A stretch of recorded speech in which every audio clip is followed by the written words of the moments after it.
Welcome to Sunday Evening Funday Reading with me, Dino. And today we're reading Brown Hands, Black Stools by LaToya Turner, illustrated by Cameron Lost. Now let's get started. It was the night before the first day of school. Arya and Walter packed their backpack in order to be prepared for school. In the morning, Arya woke up and went into Walter's room and began singing. It's the first day of school, it's the first day of school, I can't wait! It's the first day of school. Arya and Walter got ready, and their dad brought them to school. Once they arrived, they walked into their classroom. A tall, pretty lady greeted Arya at the door with a smile and said, "Hi, I'm Miss Phelps, your teacher. What's your name?" "Arya," she replied. During school, the class learned different things, sang songs, and danced. Class, you are going to think of a creative way to share about the time you went on an adventure. You will work on this at home, said Mrs. Phelps.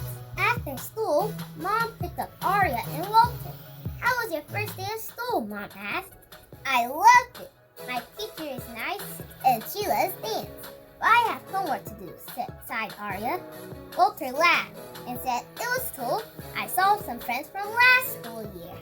Later that day at home, Arya read a note from her teacher to her parents. "Share about a time you went on an adventure. Be creative. Due this Friday." "That should be fun. You should share about the time we went to Turks and Caicos," said Dad. "I already told my friends about Turks," said Arya. "Share about the time you and Walter went to visit your cousin Maya's HBCU Central State University for homecoming," said Mom. Arya jumped up with excitement and imagined being there. "That's it. Thanks, Mom," she said excitedly. Every day after school, Arya worked on her project with the help of her family. Arya worked hard and couldn't wait to share her adventure with classmates.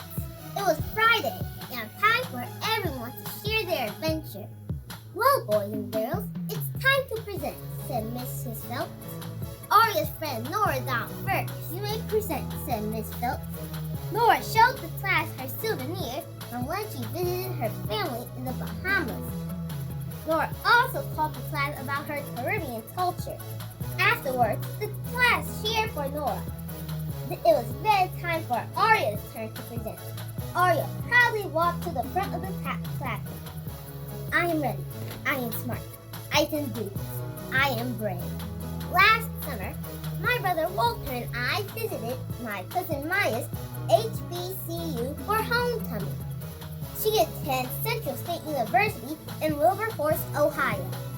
HBCU stands for Historically Black Colleges and Universities. CSU was founded in 1887. It is located in a rural community, and their school colors are maroon and gold. Their mascot is a marauder. A PSU prepares students with diverse backgrounds and experiences for the work. You can study there and become a teacher like Miss Phelps," said Arya. Arya continued. "We walked on the yard through the sunken garden, ate good food, and watched the football game. The fraternities and sororities stepped at the step show, like the Alphas, Kappas, AKAs, and Deltas. I even saw the Invincible Marching Marauders band. They played some of my favorite songs, while my brother and I danced to the beat of the drums.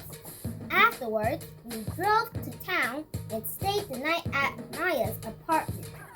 She said her friends are like family, and one day I can go to an HBCU."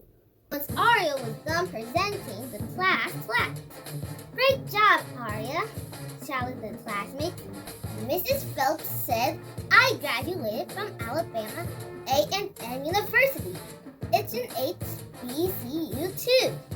"Thank you, Arya, for sharing your adventure with the class." Arya's face lit up.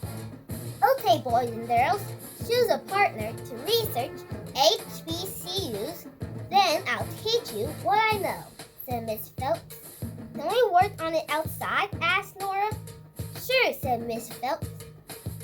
Once they returned to the classroom, Mrs. Phelps said there are a little over 100 HBCUs in the U.S. In the past, African Americans could not attend colleges due to segregation. HBCUs gave black people a chance to go to college, to get an education, and earn a degree. African Americans felt safe, happy, and welcomed at HBCUs. Students studied to become doctors, lawyers, and so much more. Each HBCU is special in its own way. If you ever go into an HBCU, always rep your school, said Miss Phelps. She then showed the class YouTube videos about the history of HBCUs. Arya was so inspired by her teacher, but Mrs. Phelps was inspired by Arya even more. You're never too young to learn about HBCUs after all. HBCUs are a huge part in Black history. Black history should not only be celebrated in February, Black history should be celebrated every day, says Mrs. Phelps. After school, Arya marched to her mom's talk as if she was in a marching band at an HBCU. Mrs. Phelps marched beside her to let Arya's mom know that she had done a great job. Even though Arya was in elementary school, she already knew she wanted to attend a HBCU. When Arya got home, she shared what she had learned about HBCUs with her family. They were proud. Good job, sis, said Walter. Arya smiled. The following Monday at school, Mrs. Phelps said, "Open your hand." Mrs. Phelps placed the tea in Arya's little brown hand.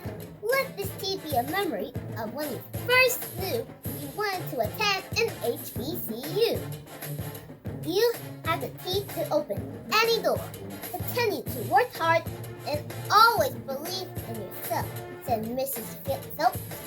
After school, Arya and Walter did their homework.